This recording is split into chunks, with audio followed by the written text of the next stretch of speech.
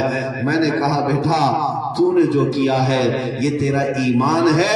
میں نے مصطفیٰ کریم کی بارگاہ میں پھر عرض کیا یا رسول اللہ، آپ کی اس امت کو دیکھ کر اب احساس ہوتا ہے اے اللہ کے نبی ہم گنہگار تو ہیں لیکن غدار نہیں ہیں۔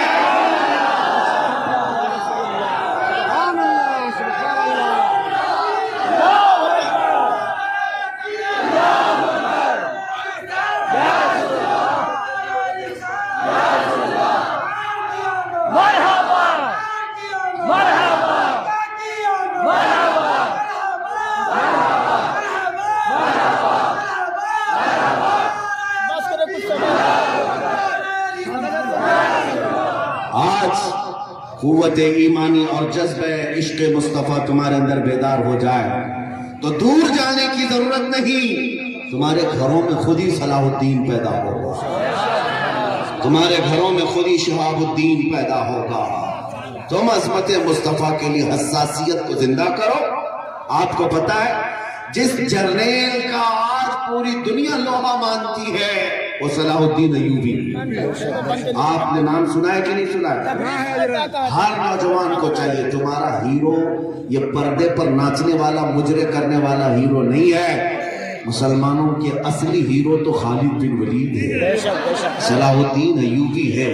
انہیں پڑھو بزدلی ختم ہو جائے گی، ڈر اور خوف نکل جائے گا، انہوں نے جینے کا سلیقہ سکھایا ہے۔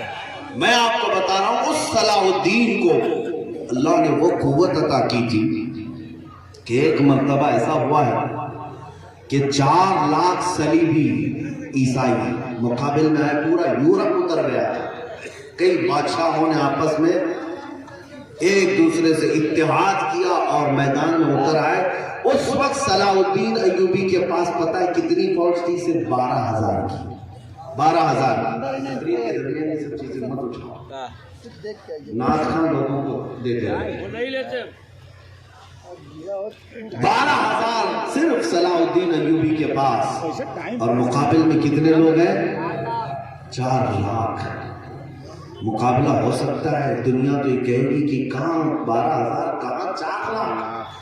صلاح الدین ایوبی نے اپنے لشکریوں سے پوچھا مجھے بتاؤ میدان میں اترنا چاہیے کہ نہیں؟ تو ان کے لشکری کیسے تھے, ان کے سپاہی کیسے تھے؟ سنو. صلاح الدین سے کہتے ہیں آپ یہ سوال ہم سے کیوں کر رہے ہیں؟ آپ یہ سوال ہم سے کیوں کر رہے ہیں؟ صلاح الدین ایوبی نے کہا اس لیے کہ ہماری تعداد کم ہے, ادھر تعداد بہت زیادہ ہے. جو آج میجورٹی مائنورٹی کا کھیل کھیلتے ہیں وہ سنو. تو ان کے سپاہیوں نے صلاح الدین ایوبی سے کہا یہ تو پہلی مرتبہ ہم آپ کو دیکھ رہے ہیں, اب آپ ہمیں بتائیں کیا رسول اللہ کے صحابہ جب غزوات میں اترتے تعداد دیکھ کے اترتے تھے یا بغیر دیکھے اترتے؟ اگر وہ دیکھ کر اترتے تھے تو ہم بھی دیکھ کر اتریں گے. اگر وہ تعداد کو نہیں اللہ کی ذات کو دیکھ کر اترتے تھے تو آج اللہ زندہ ہے اور اسی کے بھروسے ہم آج میدان میں اتریں گے. تاریخ میں مسلمانوں کی لکھی ہوئی تاریخ نے انگریزوں کی لکھی ہوئی تاریخ بھی اگر پڑھو, ڈنمارک میں, اٹلی میں, آج بھی ناروے میں صلاح الدین ڈے منانے کی وہاں پر کوششیں اور مطالبہ, اور کچھ منا بھی رہے ہیں صلاح الدین ڈے, جبکہ وہ مسلمان کنٹری نہیں ہے, مناتے ہیں. ان کی لکھی ہوئی تاریخ ہے کہ یہ صلاح الدین ایوبی 12,000 کی قلت کے ساتھ اتر گیا.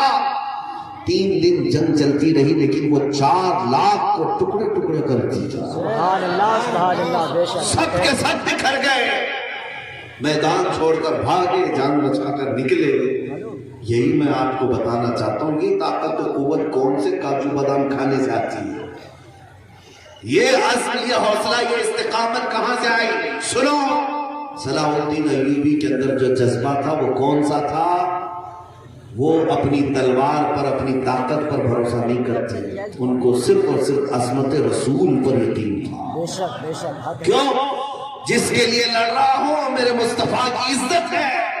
ایک مرتبہ کی بات ہے, ایک برنس نام کا سپہ سالار عیسائیوں کا ملک شام میں مسلمانوں کا ایک قافلہ جا رہا تھا, ان کو پکڑ لیا, ان کا مال لوٹ لیا. عیسائی فوجی, اور وہ بھی بڑے عہدے والا فوجی ہے, برنس. مسلمانوں کے مال کو لوٹ لیا اور ان کو مارا بھی. جب مارتا تھا تو کیا کہتا تھا؟ سنو. کہتا تھا اے مسلمانوں پکارو محمد کو, آ جائیں گے تمہاری مدد کے لیے. کہاں ہے تمہارے محمد؟ مدد کے لیے پکارو. مسلمانوں کو اس طرح اذیت دے دے کر کے مارا. پھر لوٹ کر چلا تو گیا. قافلے میں سے کوئی آئے اور صلاح الدین ایوبی سے آ کر شکایت کی. کہا کہ اے ہمارے سپہ سالار اعظم, برنس نام کے اس گستاخ نے یہ کہہ کر کے مارا ہے کہ محمد کو کیوں نہیں بلاتے؟ اللہ اکبر. صلاح الدین ایوبی کا یہ وہ زمانہ تھا جب آپ کی سخت بیماری تھی, آپ اٹھ نہیں سکتے تھے بستر سے, بیمار ہو گئے تھے, آخری وقت تھا ان کا, ہاتھ پیر ہلنا مشکل تھا. اس وقت کوئی آ کر کے خبر دیا تو بستر پہ جاتے ہی اللہ کی بارگاہ میں دعا کرتے, مولا تیرا یہ صلاح الدین کبھی تیری بارگاہ میں اتنا اصرار نہیں کیا, آج تیری عزت کی قسم بس ایک چیز مانگتا ہے, مجھے اتنی زندگی دے دے کہ میں اس گستاخ کا سامنا کر سکوں. اتنی زندگی اور دے دے تیرے حبیب کے اس شاتم کا, اس گستاخ کا میں ایک بار مقابلہ کر سکوں. اس کے بعد سال گزر گئے, 2 سال گزر گئے, 2.5 سال گزر گئے. آپ کی طبیعت صحیح ہوئی اور بستر سے اٹھ کر کے آئے. جب اپنے سارے کار, اپنے تمام جو ذمہ داریاں تھی, مشاغل, ان کو سنبھال لیا. سب سے پہلا مشن برنس کو گرفتار کر کے لاؤ. آپ کے ہونہار سپاہی نکلے, چند ہی دنوں میں وہ برنس گرفتار ہو کر آ گیا, پکڑا گیا. اسی لیے میں کہتا ہوں بکرے کی اماں کب تک خیر منائے گی؟ ایک دن تو بقرعید آئے گی، ایک دن تو بقرعید آئے گی۔ اب آیا اور جب پکڑ کر کے لایا گیا تو اب سلطان صلاح الدین ایوبی کے ہاتھ میں ہے۔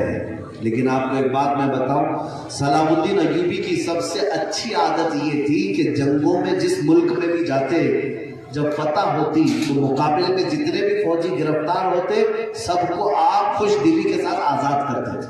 جاؤ تم بھاگ جاؤ، ہمارے مقابلے میں دوبارہ مت آنا، مان لینا لے کر کے جاؤ۔ فلسطین میں بھی آپ نے آزاد کیا۔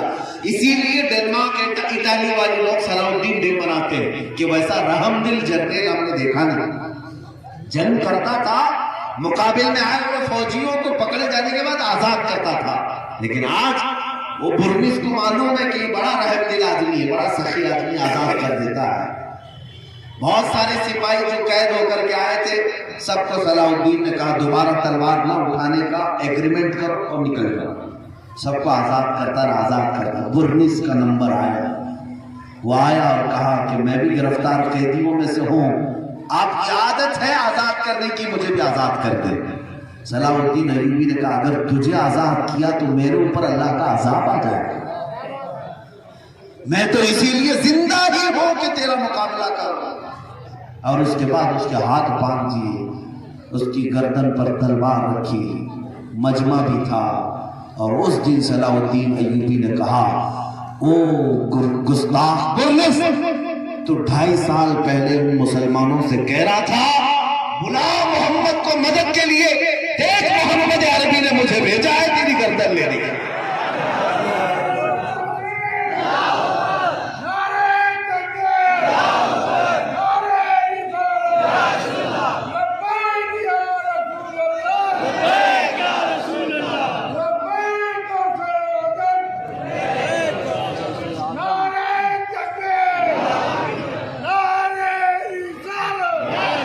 میرے عزیزو ایک بات یاد رکھیں، کوئی بھی اتراتا ہو، گھمنڈ کرتا ہو، وقت اس کا بھی بدل جاتا ہے، ہمیشہ ایک وقت نہیں ہوتا، گستاخوں کے بھی وقت پلٹیں گے۔